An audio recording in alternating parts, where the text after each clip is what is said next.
Welcome everyone. आप सब देख रहे हो मन्नत official YouTube channel. All India institute of medical sciences combined recruitment examination आपका कराने वाली है। तो न्यू दिल्ली एम्स है जो इसको कंडक्ट कराएगी एग्जाम को। 31 जनवरी तक आप अपने एप्लीकेशन फॉर्म फिल कर सकते हैं अगर आपने अभी तक फॉर्म को फिल नहीं किया है तो। पहली वीडियो एम्स सीआरई की जो है आपको डेफिनेटली हेल्प मिलेगी किस तरह से आपने फॉर्म अप्लाई करना है, कौन सी पोस्ट हैं जिनके लिए आप एलिजिबल रहते हो। क्लास 2 आज हम कराने वाले हैं, क्लास 1 बच्चों हम आपको करा चुके हैं। तो क्लास 1 में हमने आपको क्या करवाया था, fundamental rules and supplementary rules से रिलेटेड हमारी क्लास है। बिकॉज ये ऐसा सेक्शन है सीसीएस रूल्स के अलावा जो थोड़ा समझने में मुश्किल रहता है। तो फंडामेंटल रूल्स के साथ साथ आज देखो हमारी सेकेंड क्लास फंडामेंटल रूल्स की रहेगी। तो ऐसा नहीं है third fourth fifth six class हम केवल टोटल टाइम वेस्ट इसी में करेंगे एफआरएसआर के अंदर। बीच बीच में क्लास आपको इसकी मिलती रहेगी। बट क्या करना है, सारा का सारा टाइम बड़ा कम है, इस सारे टाइम के अंदर आपको CCS rules general administrative rules complete करने हैं। ठीक है। तो डेफिनेटली हमारी अप्रोच ये रहेगी कि 40 डेज के अंदर अंदर हम आपको सिलेबस को उस लेवल पे करा पाए ताकि आप अगर कोई मटेरियल ना भी पढ़ो तो डेफिनेटली 70-80% आप इसी क्लासेस से अपना कंप्लीट कर पाओ। क्लास की पीडीएफ आपको हमारे प्लस मेंबरशिप चैनल पर मिल जाएगी। तो प्लस मेंबरशिप चैनल को कैसे ज्वाइन करना है इसकी इंफॉर्मेशन हमारे मेन टेलीग्राम चैनल पर आपको दी जाती है।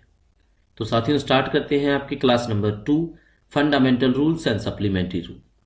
चलो, तो ये क्लास डेफिनेटली हेल्पफुल रहेगी आपके डबल जाओ assistant, office assistant, executive assistant exams के लिए। Fundamental rule and supplementary rule की हम क्लास नंबर 2 कर रहे हैं आपके सामने। तो देख लेते हैं पहली बात आपको बतानी क्या है। Retains the lien on a post. कल हमने लीन की बात की थी। कुछ लोग लीन बोलते हैं, कुछ लोग इसको लियन बोलते हैं। ठीक है। तो किसी पोस्ट पे आपका लियन कैसे रिटेन रहता है, रिटेन का मतलब समझ में आता है ना, कैसे बनाए रख सकते हो आप। ठीक है। यानी बना रहेगा, खत्म नहीं होगा। तो ये फंडामेंटल रूल नंबर 13 के अंदर बात की जाती है। तो कब बना रहेगा, जब आप ड्यूटी कर रहे होंगे। ठीक है, उस पोस्ट की। बेसिकली सिंपल सी बात है, while performing the duties of that post तो आप उसको रिटेन रख सकते हो। वाइल ऑन फॉरेन सर्विस और होल्डिंग अ टेम्परेरी पोस्ट और ऑफिशिएटिंग इन अनदर पोस्ट। देखो ऑफिशिएटिंग का मतलब होता है जब आपके पास कोई और चार्ज हो। ठीक है। किसी डिपार्टमेंट का, किसी सेक्शन का, किसी ब्रांच का कोई चार्ज आपको दिया जाता है। एडिशनल चार्ज कह सकते हैं हम इसको। ठीक है। कौन सा चार्ज कह सकते हैं बच्चों, एडिशनल चार्ज। या आप फॉरेन सर्विस को ज्वाइन करते हो, ठीक है, या कोई ऐसी टेम्परेरी पोस्ट को ज्वाइन करते हो, या ऑफिशिएट करते हो किसी अनदर पोस्ट को, तो क्या करना होता है, आपको रिटेन कर सकते हो आप लियन को। तो देखो टेम्परेरी पोस्ट ऐसे कह सकते हो जैसे लाइक अ प्रोबेशन। तो प्रोबेशन आपको पता है टेम्परेरी पोस्ट होती है। ठीक है। जैसे मान लो 2 साल का आपका प्रोबेशन है, तो 2 साल आप लियन पे हो। इसका मतलब ये होगा कि आप इसको होल्ड कर सकते हो टेम्परेरी पोस्ट पे। अगर आप कोई और जॉब ज्वाइन कर लेते हो आज की डेट में, अगर आप असिस्टेंट सेलेक्ट हो जाते हो, ठीक है, आप वर्किंग है मान लो यूडीसी किसी डिपार्टमेंट के अंदर, किसी ऑर्गेनाइजेशन में, तो आप अगर कंफर्म्ड एम्प्लॉय हैं तो आप अपनी कंफर्म्ड पोस्ट पर लियन होल्ड कर सकते हो मैक्सिमम 2 इयर्स तक। तो ये आपको बेनिफिट मिलता है, इसलिए आप लियन को रिटेन कर सकते हो। ठीक है। थर्ड पॉइंट आपका आ जाता है, जो सी पॉइंट है हमारा, वो है during joining time on transfer to another post.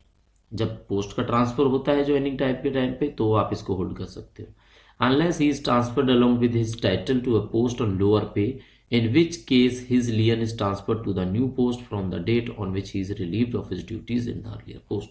सीधी सी बात है, उसकी कोई पहली पोस्ट है, उस पोस्ट पे अगर उसका सैलरी है जो पे लेवल लोअर है, तो लोअर से जब अपर में ट्रांसफर उसको किया जाता है, समझ रहे हो ना इसका मतलब आप क्या है, तो भी आप अपने लियन को रिटेन कर सकते हो। इसका कहने का मतलब यही होता है। ठीक है। मतलब आज की डेट में आप एक अच्छी पोस्ट पे हो, उसके बाद आप लोअर पे चले जाओ, पोस्ट भले ही उससे ज्यादा हो, तो इस केस में क्या होगा कि जो आपका लियन है ना वो ट्रांसफर हो जाएगा नई पोस्ट पे। सिंपल सी बात ये है इसमें। ठीक है। चलो, तो डेफिनेटली जब आप लीव पे रहते हो तो भी आप लियन को रिटेन कर सकते हो, don't worry. While under suspension, अगर कोई सस्पेंशन में भी रहता है, सस्पेंड हो जाता है, तो भी वो लियन को होल्ड करेगा। तो 5 ऐसी कंडीशन है जो पेपर में आपसे पूछेंगे कि कब आप लियन को होल्ड करोगे, कब आप लियन को होल्ड नहीं करोगे। नहीं करोगे वाला अलग फंडामेंटल रूल है। तो करना वाला कौन सा है? Rule number 13, fundamental rule number 13। ठीक है, तो कब कब होता है बच्चों? चलो एक बार आपको रिवाइज करा देते हैं। डेफिनेटली आप याद रखोगे फिर ये सारी चीजें। ठीक है, while performing the duties of that post. ठीक है, वाइल ऑन फॉरेन सर्विस, या आप कोई टेम्परेरी पोस्ट को होल्ड करते हो या किसी पोस्ट को ऑफिशिएट करते हो। ठीक है, during joining time on transfer to another post, जहां पर आपकी लोअर पे है उस केस में भी आपका जो लियन है वो ट्रांसफर हो जाता है नई पोस्ट पर। ठीक है, जब आप लीव पर होते हो तो भी आप रिटेन करते हो लियन को, और जब आप सस्पेंशन पे होते हो, सस्पेंड हो जाता है कोई गवर्नमेंट सर्वेंट, तो भी वो लियन को होल्ड करता है। तो टोटल कितनी कंडीशन ऐसी हुई जब आप लियन को होल्ड करते हो? तो टोटल हुई बच्चों हमारी ऐसी 5 कंडीशंस। ठीक है, कितनी कंडीशंस हुई? टोटल 5 कंडीशंस ऐसी होती हैं जब हम लियन को होल्ड कर सकते हैं। चलो अब बात आ जाती है लियन को कब होल्ड नहीं कर सकते हम। No lien of a government servant shall be retained. कब रिटेन नहीं किया जाता, यानी कि एक तरह से कब वो खत्म हो जाता है, टर्मिनेट हो जाता है। तो कब हो जाता है बच्चों?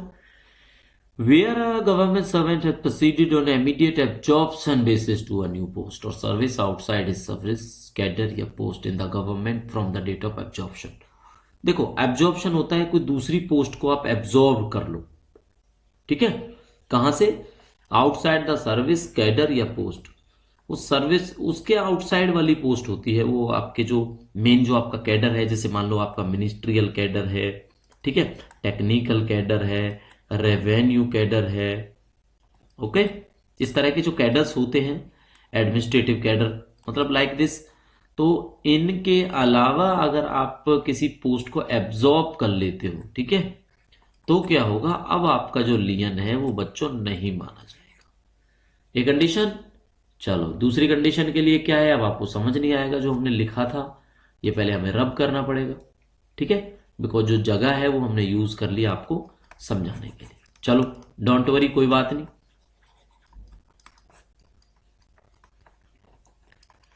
क्लियर हो जाता है आपको? सेकंड पॉइंट आपको समझाना है।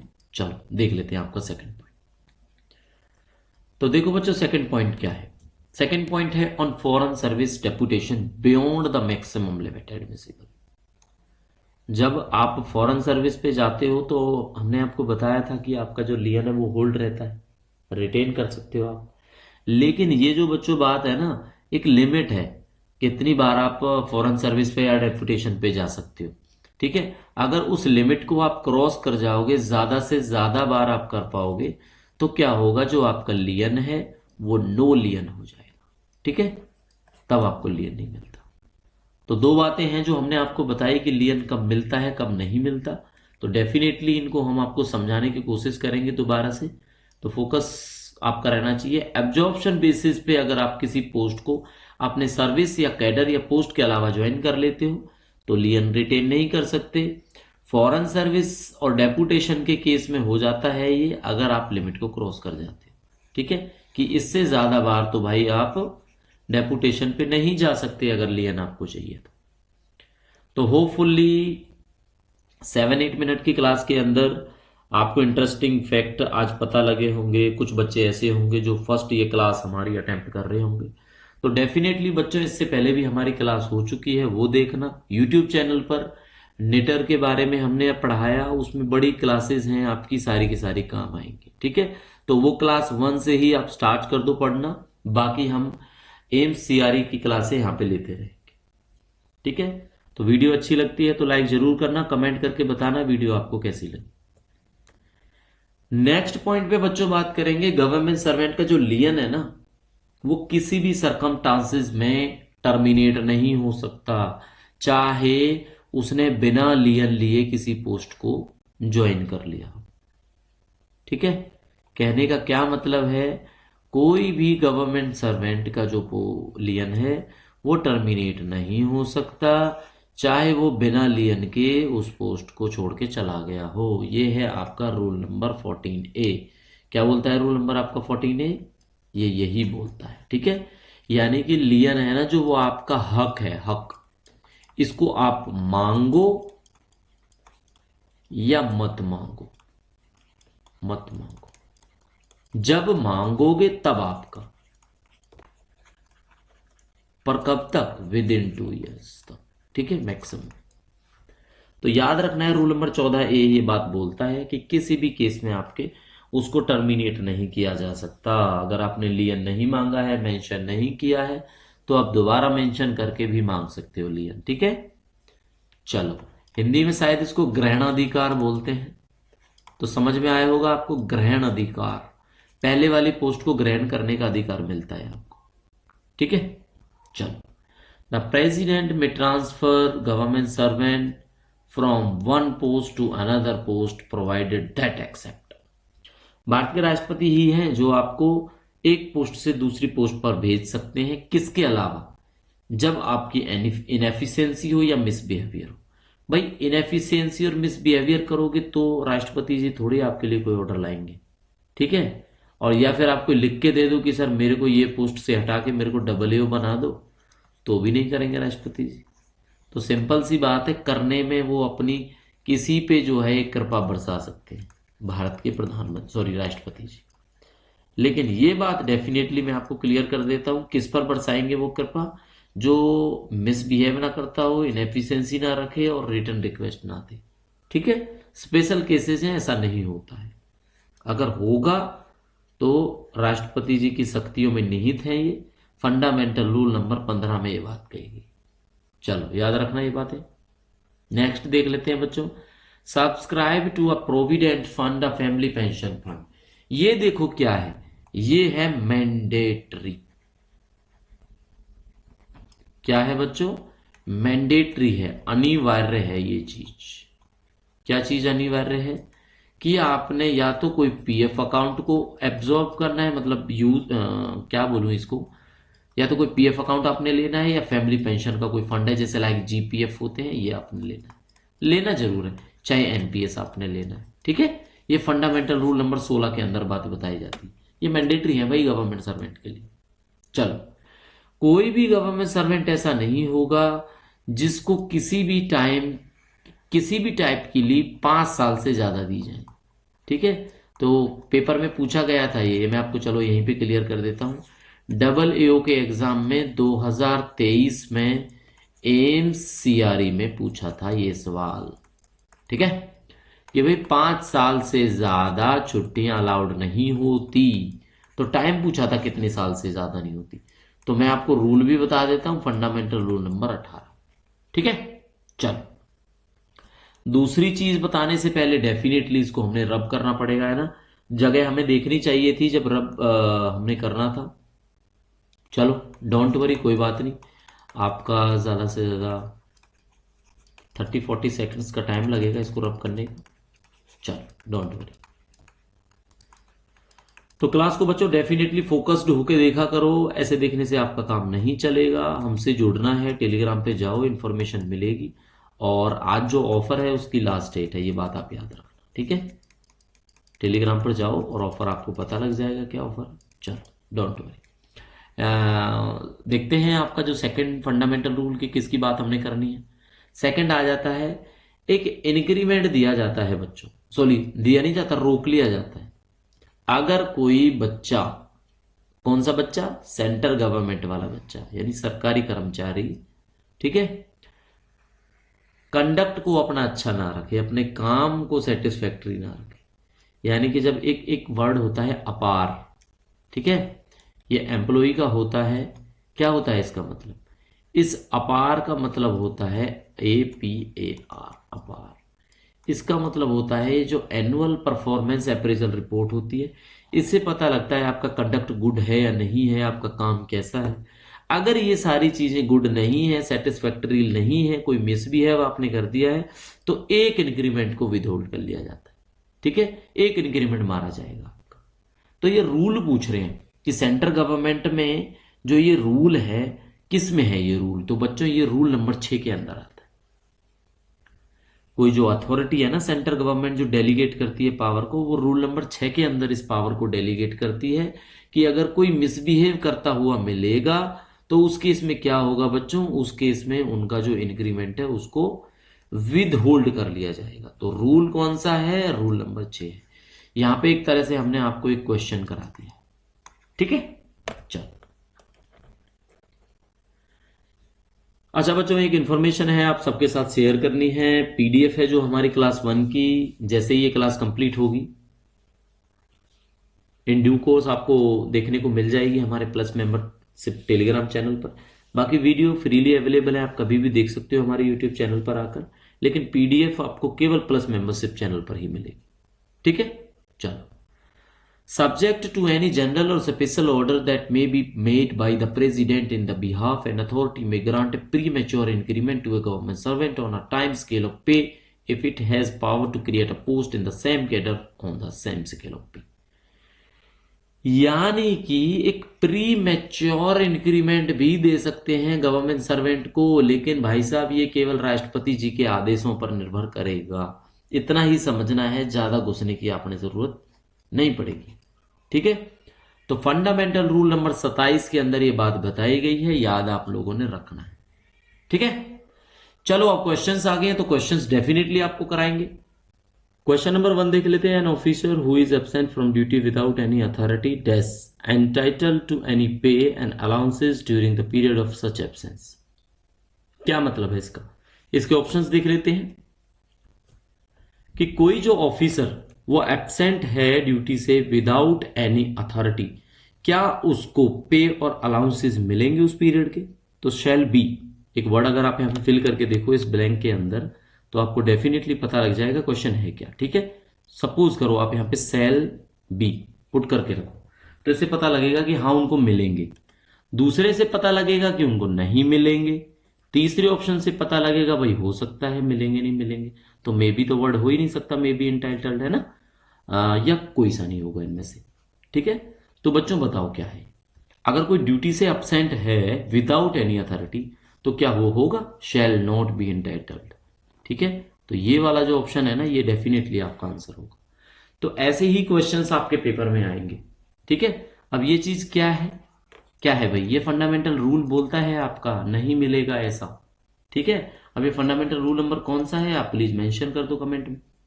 क्वेश्चन सेकंड देख लेते हैं। तो ये जो आंसर यहाँ पे जो ब्लैंक है ना बच्चों, ये जब हम पीडीएफ शेयर करेंगे आपके साथ plus membership Telegram channel group के अंदर, तो बच्चों डेफिनेटली आप इसका आंसर देख पाओगे। चलो सेकंड देख लेते हैं। As per the provision of rule 27 of central civil services, ये सीसीएस होता है इसकी फुल फॉर्म, ठीक है। Pension rules 1972, a period of an unauthorised absence are. Unauthorised आ गया ना समझ में, बिना किसी को बताए। तो कौन कौन सी चीजें हैं जो अनऑथराइज एब्सेंस है। In case of employees working in industrial establishment, अगर कोई किसी कारखाने में काम करता है तो वो स्ट्राइक पे चला जाता है, तो इलीगल अगर स्ट्राइक को बाद में ठहराया जाता है, किसमें, आईडीए में, इंडस्ट्रियल डिस्प्यूट एक्ट 1947 के अंदर, या किसी और कानून के थ्रू उसको बोला जाता है कि भाई ये इलीगल था जो इन लोगों ने हड़ताल की, स्ट्राइक की, तो क्या होगा, वो अनऑथराइज एब्सेंस माना जाता है, ठीक है। ऐसा ऑप्शन आपके सामने है। दूसरा है, in the case of other employees as a result of action in combination or in concerned manner such as during a strike without any authority from a valid reason to satisfaction of the competent authority। बिना किसी reason के, बिना किसी satisfaction competent authority के आप अगर हड़ताल पे चले जाते हो तो उस रिजल्ट की वजह से भी क्या आपको जो है अनऑथराइज एब्सेंस माना जाएगा। तीसरा ऑप्शन है कि इंडिविजुअल जो एम्प्लॉई है वो अब्सेंट रहता है अनऑथराइज्डली और डेजर्टिंग द पोस्ट, ठीक है, अपने आप ही वो अपनी खुशी से रहता है, ठीक है, कि भाई मेरे को अब्सेंट रहना है अपनी मर्जी से। तो अब आपने बताना है कि रूल 27 के अंदर, सीसीएस का ना पेंशन रूल के अंदर आता है बच्चों, अगर आपको बतानी हो ना बात, ये सीसीएस पेंशन रूल 1972 के अंदर रूल नंबर 27 में ये बात बताई गई है, तो फंडामेंटल रूल में भी आपका मेंशन, ठीक है। तो अब बताओ क्या है ये, केवल पहले वाला ऑप्शन है, पहले या दूसरे वाला ऑप्शन है, पहले दूसरा तीसरा तीनों है, या बच्चों इनमें से कोई भी नहीं, ठीक है। तो इसका आंसर डेफिनेटली आपको पीडीएफ में मिलेगा, बट वैसे इसका आंसर आपका सी है। ठीक है, 1 2 3 तीनों के तीनों केस ऐसे हैं जिसमें आपका जो अनऑथराइज्ड एब्सेंस है वो माना जाता है। ठीक है, थर्ड क्वेश्चन देख लेते हैं। प्रीमेच्योर इंक्रीमेंट, ये हमने पढ़ाया था। अब जिन्होंने आंखें खोल के पढ़ाई करी होगी वो आंखें खोल के ही जवाब दे देंगे इस बात का। On a time scale of pay, if it has power to create a post in the same cadre on the same scale of pay for this special order is made by। तो ऐसे order कौन बनाता है premature वाले? President, director of the institute, head of the department, या सभी। ठीक है, तो कोई डायरेक्टर नहीं बना सकता, कोई एचओडी नहीं बना सकता, केवल भारत के राष्ट्रपति जी ही हैं जो बना सकते हैं ऐसे स्पेशल ऑर्डर्स को। ठीक है, तो ऐसे स्पेशल ऑर्डर्स कौन बना सकता है? केवल राष्ट्रपति जी बना सकते हैं, प्रीमेच्योर इंक्रीमेंट। चलो, ऑल लीव एक्सेप्ट, अब यहां पे एक लीव आएगी। ठीक है, ऑप्शन आपके सामने है, स्पेशल कैजुअल लीव या एक्स्ट्रा ऑर्डिनरी लीव या स्टडी लीव या ऑल ऑफ द, इनमें से बताना है आपने कि इनको अगर आप ले लो otherwise then on medical certificate या डेपुटेशन वाले पीरियड के अलावा, तो ये इंक्रीमेंट के पीरियड में काउंट होती हैं। In the time scale applicable to a post in which government servant was officiating, या आप ऑफिशिएट कर रहे हो किसी चीज पे, डेपुटेशन में आउट ऑफ इंडिया हो, और या आप कंटिन्यू टू ऑफिशिएट करते हो but for his proceeding on leave और deputation out of India count for increment. सीधी सीधी बात है, मैं समझाता हूं आपको कि इनमें से जो ये 4 ऑप्शन दिए गए हैं, कौन सी ऐसी लीव है जिसको छोड़कर कोई और लीव मेडिकल सर्टिफिकेट के अलावा, ठीक है, या deputation period out of India के अलावा जो भी पीरियड अगर आपका आता है, कोई आप ऐसी लीव लेते हो तो उसको आपके इंक्रीमेंट में काउंट किया जाएगा या नहीं किया जाएगा। ठीक है, तो आपने ऐसी चीज बतानी है, ऐसी कौन सी चीज। ठीक है, अब देखो क्या है, ये हम डेफिनेटली आपके लिए होमवर्क रखेंगे। डेफिनेटली क्या रखेंगे? होमवर्क रखेंगे। ठीक है, वैसे स्पेशली अगर आप देखो तो आपको पता लग जाएगा इसका आंसर क्या है। ठीक है, चलो कोई बात नहीं, डोंट वरी, कंफ्यूज होने की जरूरत नहीं है, आंसर इसका बी है, हम आपको समझा ही देते हैं। ठीक है, extra ordinary leave. Extra ordinary leave को आपके इंक्रीमेंट में काउंट नहीं किया जाएगा, मतलब कि ये जो एक होती है ना क्वालिफाइंग सर्विस, तो क्वालिफाइंग सर्विस में इसको काउंट नहीं किया जाता। किसको? एक्स्ट्रा ऑर्डिनरी लीव को। ठीक है, क्लियर? डेफिनेटली क्लियर हो गया। अब देखो क्या किया हमने, आपको केवल 4 क्वेश्चंस करवाए हैं। यहाँ पे कितने क्वेश्चन कराए हैं बच्चों? केवल 4 क्वेश्चन कराए हैं। अब ज्यादा से ज्यादा क्वेश्चन कहां पे मिलेंगे आपको? हमारे टेलीग्राम चैनल पर। हालांकि अभी तक हमने केवल PDF 1 शेयर की है, यानी क्लास नंबर 1 शेयर की है बच्चों के साथ में। ठीक है, अब क्या होगा, यहां पे केवल आपको 4 क्वेश्चंस देखने को मिले हैं, इसके अलावा जितने भी पॉसिबल क्वेश्चंस हैं, मीनवाइल बहुत ही शॉर्ट टाइम में कल से ही आपको देखने को मिलेंगे एक्स्ट्रा क्वेश्चंस। ठीक है, MCQ के भी फॉर्म में होंगे, वो हो सकता है नोट की फॉर्म में भी आपको देखने को मिल जाए, बट डेफिनेटली मोर क्वेश्चंस की प्रैक्टिस के लिए आपने हमसे टेलीग्राम पर जुड़ना, डिपेंड करता है आप पे जुड़ना ही नहीं जुड़ना। ठीक है, तो प्रिपरेशन अगर आपने करनी है तो हमारे टेलीग्राम चैनल को जाकर विजिट करो दोस्तों। अपने दोस्तों के साथ शेयर जरूर कर देना, वीडियो को लाइक करके चलना अगर अच्छी लगी है तो। कोई भी क्वेरी है तो mannatofficial14@gmail.com हमारी है ऑफिशियल ईमेल आईडी। ठीक है, कैसी ईमेल आईडी है? Official email ID. प्रिपरेशन करते रहो, कोशिश हम करेंगे कि आपकी प्रिपरेशन बेटर हो, अच्छे से आपको गाइड करेंगे। एक क्वेश्चन बच्चों के दिमाग में और आता है कि क्या ये क्लासेस सफिशिएंट रहेंगी हमारे एम्स एग्जाम के लिए, तो उसका बहुत जल्दी हम अलग से एक वीडियो बनाएंगे, आपको समझाएंगे कि कितने हद तक हमारी वीडियोज आपके लिए हेल्पफुल रहेंगी। अलग से अगर आपने पढ़ना है तो कहां से पढ़ना है, ये सब हम डिस्कस जरूर करेंगे बच्चों। तो मिलते हैं नई क्लास में, तब तक आप पढ़ते रहिए। और हाँ, एक चीज और बतानी है आपको, लास्ट डेट है आज आपकी, अगर आपने रजिस्टर करना है, ठीक है, आपने हमारे टेलीग्राम चैनल जो प्रिपरेशन के लिए बनाया गया उससे जुड़ना है, तो आज लास्ट डेट। ठीक है, उसके बाद में जो डिफरेंस है वो आपको देखने को मिल जाएगा। चलो कोई बात नहीं, तो नेक्स्ट क्लास में मिलेंगे, तब तक के लिए thank you and see you.